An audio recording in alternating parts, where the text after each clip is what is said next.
So you know the story of the race between the two brothers who were the sons of Lord Shankar.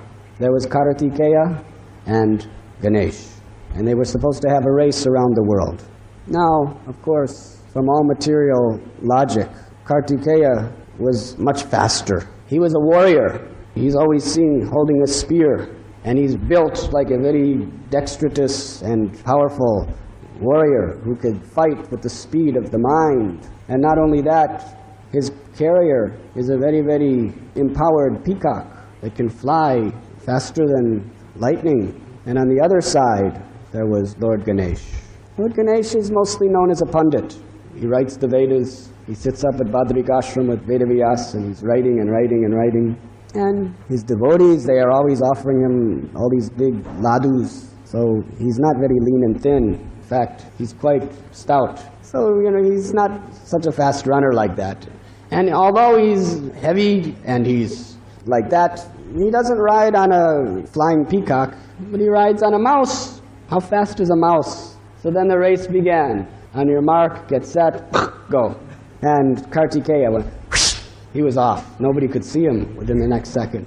And Lord Ganesh, he's just, okay, mouse, go. Like that.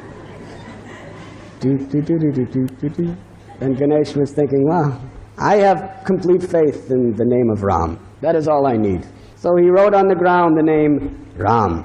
And because he had absolute faith that Ram was none different than his name, he simply did parikram around the name of Ram. And a few seconds later, Kartikeya returned. And he saw Ganesh. He had only gone a few steps. He said, just see. Lord Ganesh has won the race. What? How is this possible? Because it took you a few seconds to go around the whole world. But everything is within Ram. The name of Ram is none different than Ram. He has not only gone around the world, he has gone around the entire universe. Not only around the entire universe, he has gone around the entire cosmic manifestation. Not only around the entire cosmic manifestation, he has gone around the entire existence. He has circumambulated all infinity and everything within it. So this is the glory of the great souls. They have complete faith that the name of God is none different than the Lord himself. Rupa Goswami has told us that if you like to travel, circumambulate the temple of Vishnu 3 times a day. Because if you circumambulate, you've already gone around everything that exists. You've been everywhere. Lord Chaitanya has prayed, my dear Lord, in your name you have empowered all of your potencies, all of your glories. Everything is within your name. That is our faith. But how many really have that faith? That in all situations, if we simply call out the name of God, we are protected by his divine mercy. Draupadi, when she was being disrobed, she cried out, HareKrishna, Hey Govinda. And Krishna promised that if you approach me in devotion, I will preserve what you have and I carry what you lack. He preserved her chastity and he carried her sari. So it was so long that Dushasana could not disturb her. This is the glory of the name of God. So Lord Ganesh has so wonderfully and beautifully, through his own example, showed his complete faith in the name of God. And in this way he is an acharya because he is teaching us by his example the goal of life, to have complete faith in the name of God. So therefore, we understand that he is a demigod and he is empowered to give material benedictions to those who approach him for that. But that does not please him. The demigods are never pleased by those who ask for material benedictions. They have to give it if you give them the proper service. But they are pleased when they see a person approaching them for the supreme goal of life, prema pumartha mahan, which is love of God. So therefore, it is only really the devotees who really give pleasure and worship to the great demigods. Because the devotees are satisfying the real desires of the demigods. The demigods want to see everyone go back home, back to Godhead. The gopis worshipped Goddess Durga to have Krishna as their husband. Not because they wanted to enjoy Krishna, but they wanted to completely surrender their lives for Krishna's enjoyment.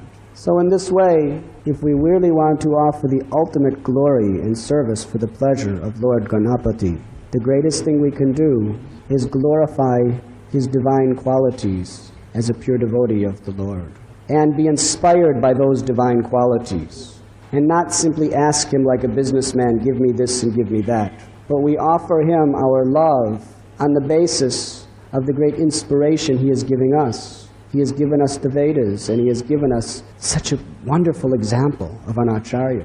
And therefore, if we really want to please Him, we will ask Him to help us to please the object of His love.